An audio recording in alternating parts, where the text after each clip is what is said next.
A very good morning to all of you. Myself Shraddha Gachar, and today I am going to teach you about the digestive system. In that, the anatomy and physiology of the large intestine, rectum, and anal canal.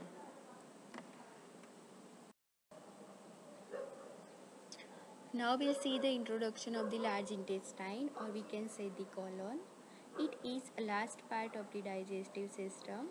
The main function is to absorb the water from the matter and to pass the useless waste material from the body. It is large in diameter but shorter than the small intestine. That's why it is called the large intestine due to its diameter. See in figure, this is the large intestine. You can see the parts of the large intestine. First part, that is the cecum, then the ascending colon, transverse colon, descending colon, sigmoid colon, rectum and anal canal.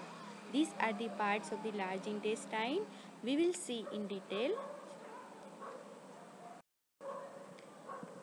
See the abdominal area first, that is the right in the right side, that is the right hypochondriac region. In left side, that is the left hypochondriac region. Then the in between, that is epigastric region. Then there is right lumbar and left lumbar. Between them, that is the umbilical region. Below that, that is the right iliac portion and left iliac portion. Between iliac portion, there is the hypogastric region.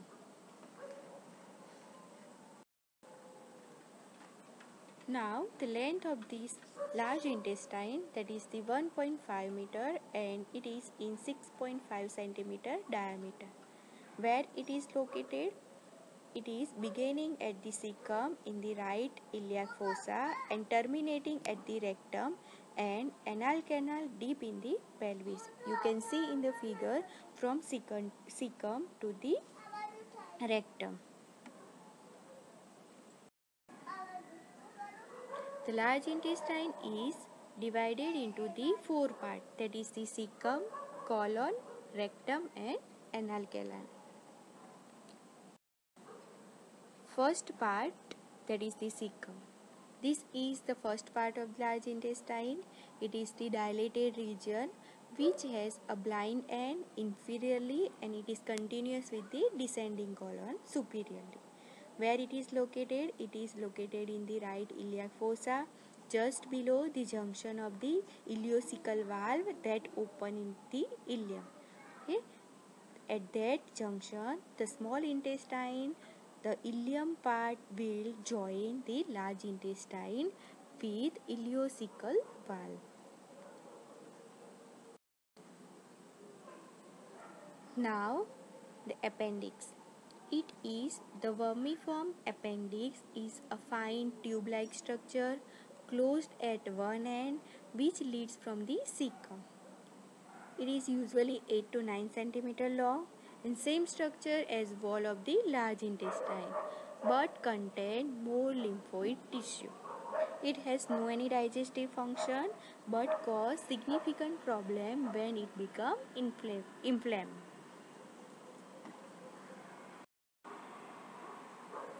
So this is the figure of the large intestine, cecum and appendix.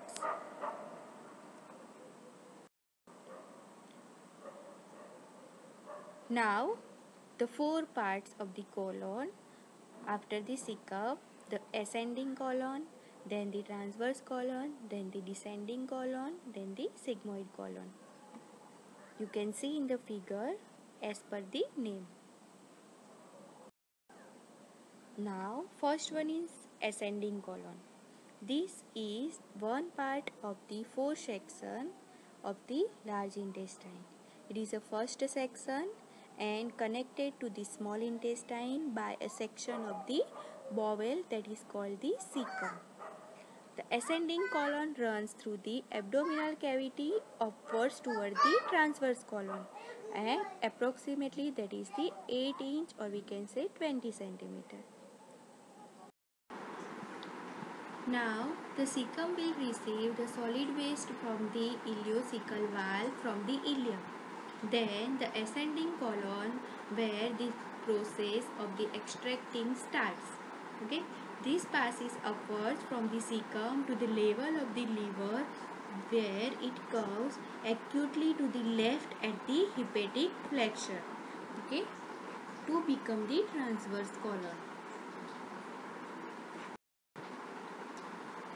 The unwanted waste material is moved upwards towards the transverse section of the colon by process known as the peristalsis.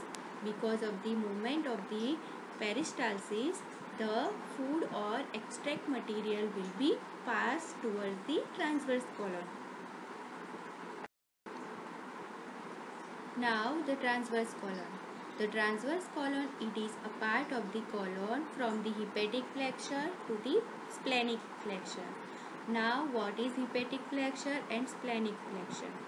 Below the area of the liver, that is the hepatic flexure, and below the area of the spleen where the transverse colon are, and that is the splenic flexure.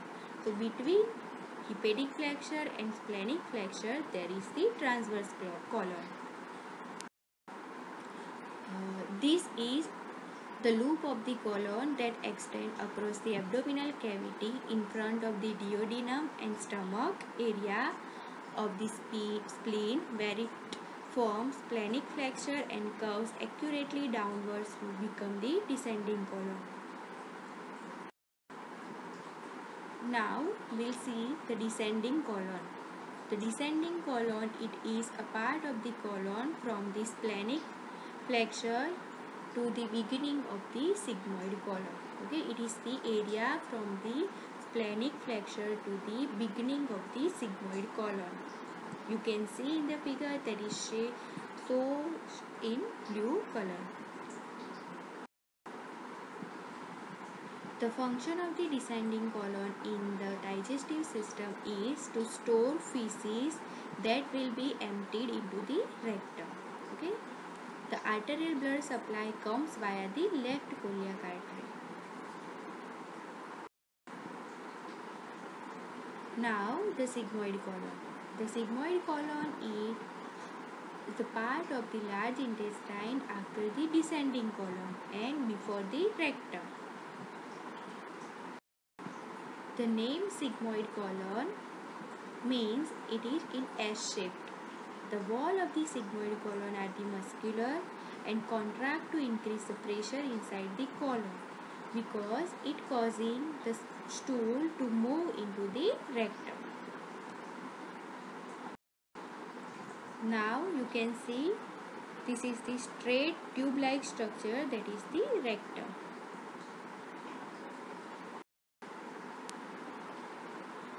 Rectum, it comes from the Latin word that is the rectum intestinum, meaning straight intestine.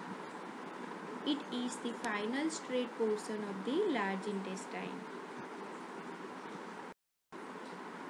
The structure of the rectum, it is component of the lower GI tract, slightly dilated section of the large intestine that is the 13 cm long, and it is continuation of the sigmoid colon and connect to the anus.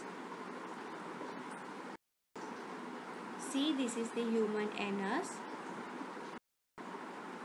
It is the external opening of the rectum. Anal canal is short passage about 3.8 cm long and from rectum to the exterior. Okay, that is the anal canal. Now, anus has two sphincters. One is internal sphincter and second is the external sphincter. The internal sphincter, which consists of smooth muscle which is under the control of autonomic nervous system, and second one is a external sphincter which is formed by the skeletal muscle and which is under the control of the voluntary. The inner sphincter is involuntary and the outer is voluntary. So it is located behind the perineum, which is located behind the vagina in females and behind the scrotum in males. So there is the two sphincters, and we can control the external muscle or external sphincters, but we can't control the internal sphincter and due to the smooth muscle. Now we'll see the structure of the large intestine.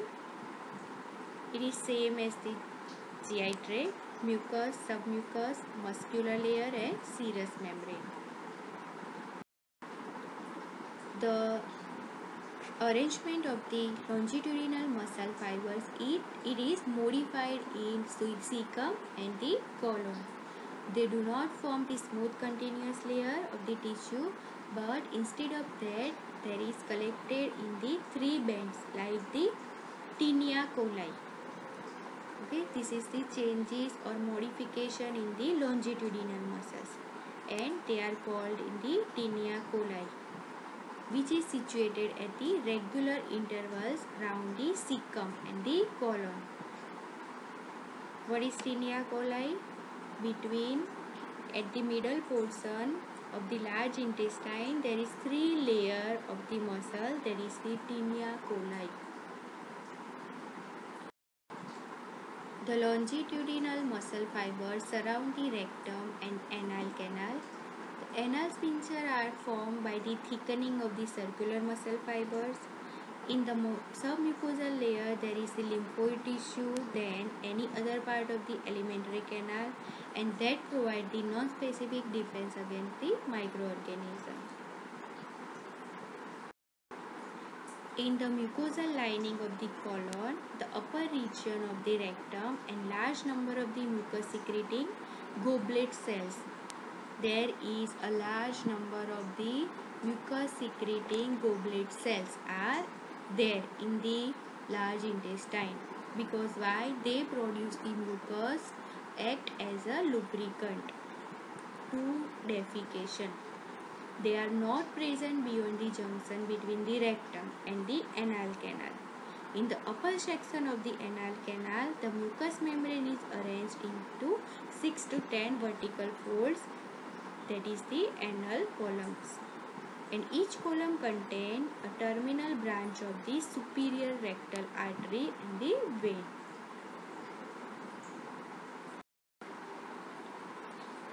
Now the blood supply, in that the arterial supply, that is the superior mesenteric artery and inferior mesenteric artery. The superior mesenteric artery supplies the cecum and ascending colon and most of the transverse column. Then the inferior mesenteric artery, which supply the blood to remainder of the colon and proximal part of the rectum. The middle and inferior rectal artery, the branches of the internal iliac artery, which supply the distal section of the rectum and the anus. So, superior mesenteric artery, inferior mesenteric artery, and the middle and inferior rectal artery. Now, venous drainage. The superior and inferior mesenteric vein and internal iliac vein. The nerve supply will be done by the vagus nerve. Now we'll see the function of the large intestine. That is the absorption of the water, which is the main function. Then the microbial activity. Then the mass movement, the defecation, the constitution of the feces and goblet cell that produce the mucus that act as a lubricant. Now we'll see in the detail.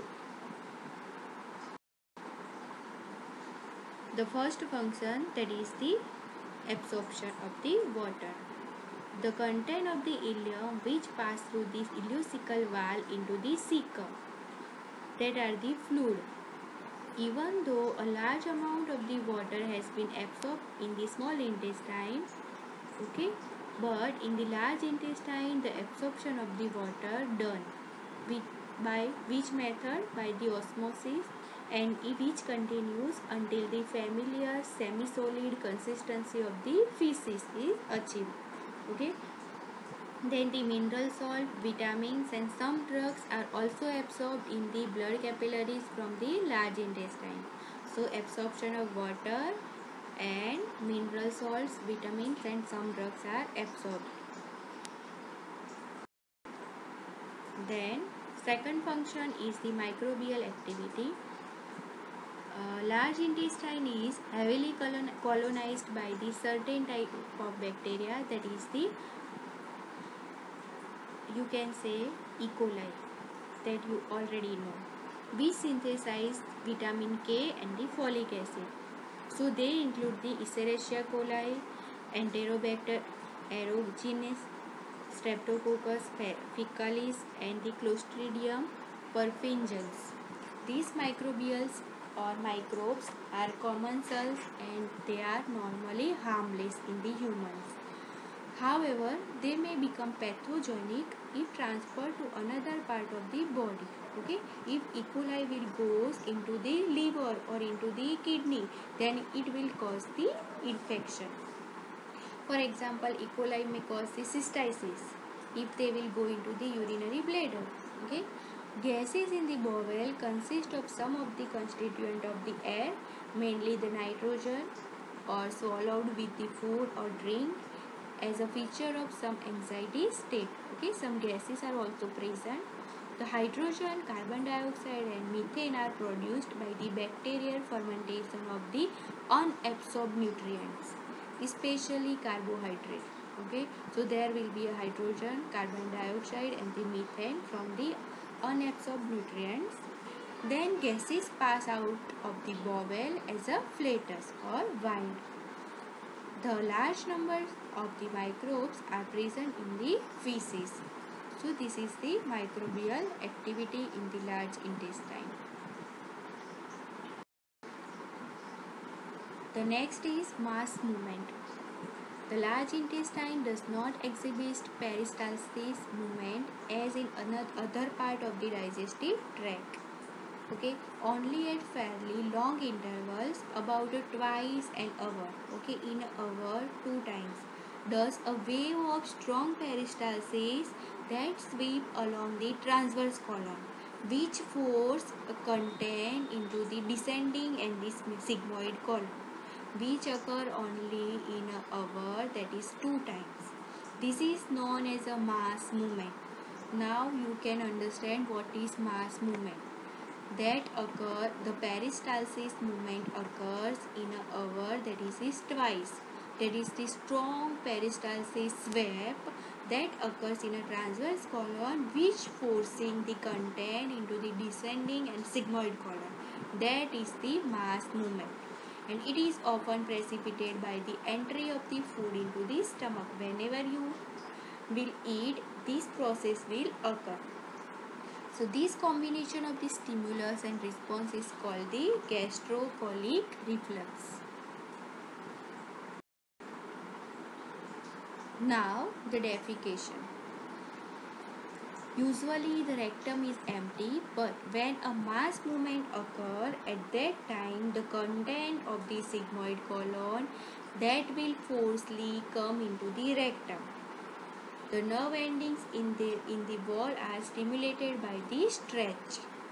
In the infant, defecation occurs by the reflex, that is the involuntary action. However, during the second or third year of the life, the ability of the override the defecation reflex is learned. So, toilet training is given at the age of the 3 years, because at that time the defecation reflex will be learned by the child.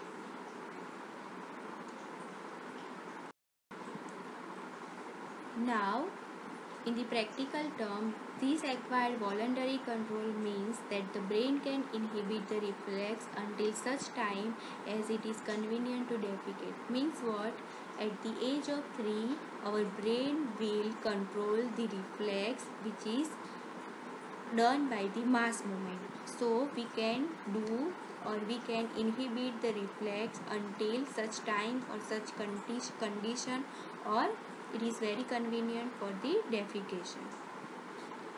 The external anal sphincter, it is under conscious control by the pudendal nerve. Thus, the defecation involves involuntary contraction of the muscle of the rectum and relaxation of the internal anal sphincter. When the contraction of the abdominal muscle, the lowering the diaphragm and increase the pressure. That is the Valsalva maneuver. Okay, and it will assist the process of the defecation. When the defecation is voluntarily postponed, the need to defecate tends to fade until the next mass movement occurs. The reflex is initiated again. Okay, it means what? If you voluntarily postpone to defecate, at that time you have to wait for the next mass movement occurs in the large intestine, in the transverse colon. Then you will do defecation. The repeated suppression of the reflex may lead to constipation, and at that time hard feces will occur. Why? Because during the mass movement, peristalsis movement are there, and at that time the absorption of the water occur. So each time if you postpone the defecation, many more times the water will be absorbed. So there will be the chances of the constipation. Now the next is constituents of the feces. The feces, it is the end product. Okay, the feces consist of the semi-solid brown mass. Okay, the brown color is due to the presence of the stercobilin. Even though absorption of water takes place in the small and large intestine, still water is there 60 to 70% of the weight of the feces. Okay, reminder, it consists fiber, that is the indigestible cellular plant or any animal material, then the dead and live microbial or microbes, then the epithelial cell that is shed from the walls of the tract in the small intestine because it is changed every 2 to 3 days, then the fatty acids, then mucus which is secreted from the epithelial lining of the large intestine. So these are the constituents of the feces.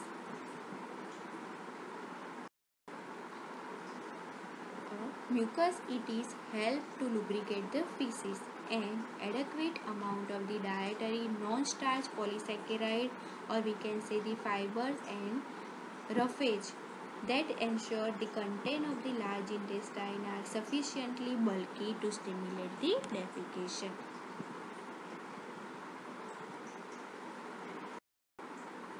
So this is all about the large intestine. We have seen anatomy and physiology of the large intestine. If you have any query, if you have any doubts, you can ask me or comment me in the comment box. Thank you. Hello guys, I have made video for you. This is the educational video as a part of anatomy and physiology. If you like my video, then please subscribe my channel and like the video. Thank you.